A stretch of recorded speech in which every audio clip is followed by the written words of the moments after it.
Hi everybody, and thank you for tuning in.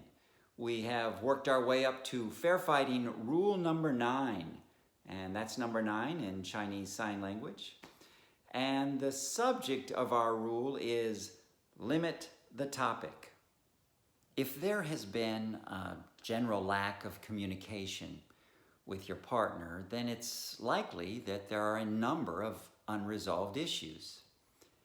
And it's likely that those unresolved issues are a source of hurt, anger, or some other type of negative emotion.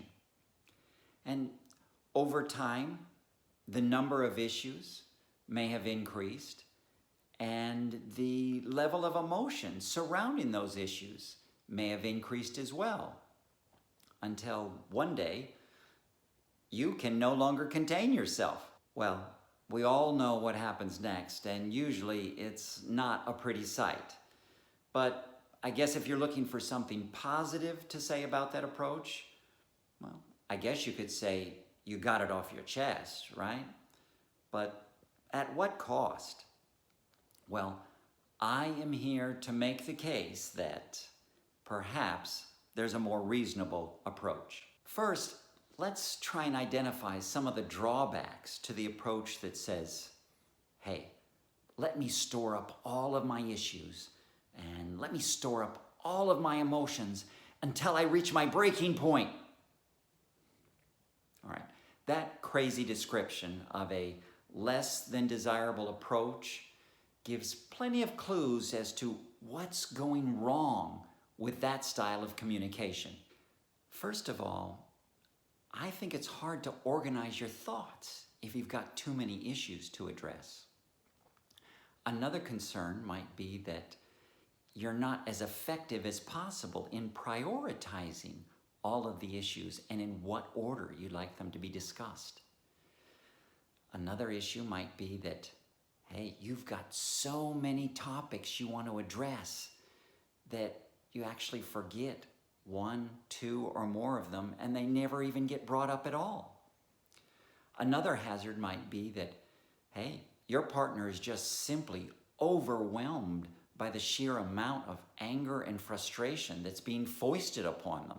One of my strongest arguments against storing up unresolved issues is the problem that over time, you and your partner's memory of the facts surrounding those issues will fade or even disappear. The longer the time period is that things go unresolved, the worse the memory problems become. In fact, at some point, you might even start confusing facts from one issue with facts from an entirely different issue. As a result, it's so totally unfair to both of you when the issue is finally addressed. At that point in time, unfortunately, you may end up arguing more about the disputed facts than addressing the underlying issue. I understand that even when a disagreement is addressed immediately, there may well be a disagreement as to the facts at that point in time.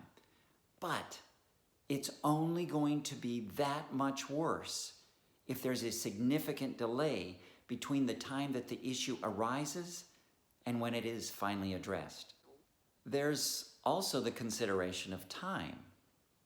Despite all of the technological advances that we humans enjoy, we still seem to be more and more pressed for time in our daily lives.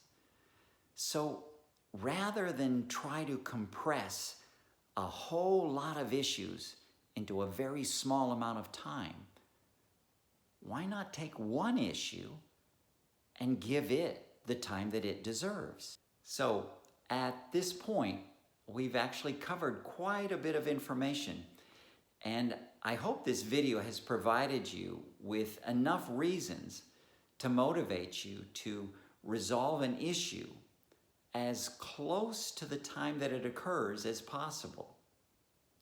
That's all I got for you this round. As always, thank you very much for watching. No, really, I mean it. Thank you very much for watching. See you next time.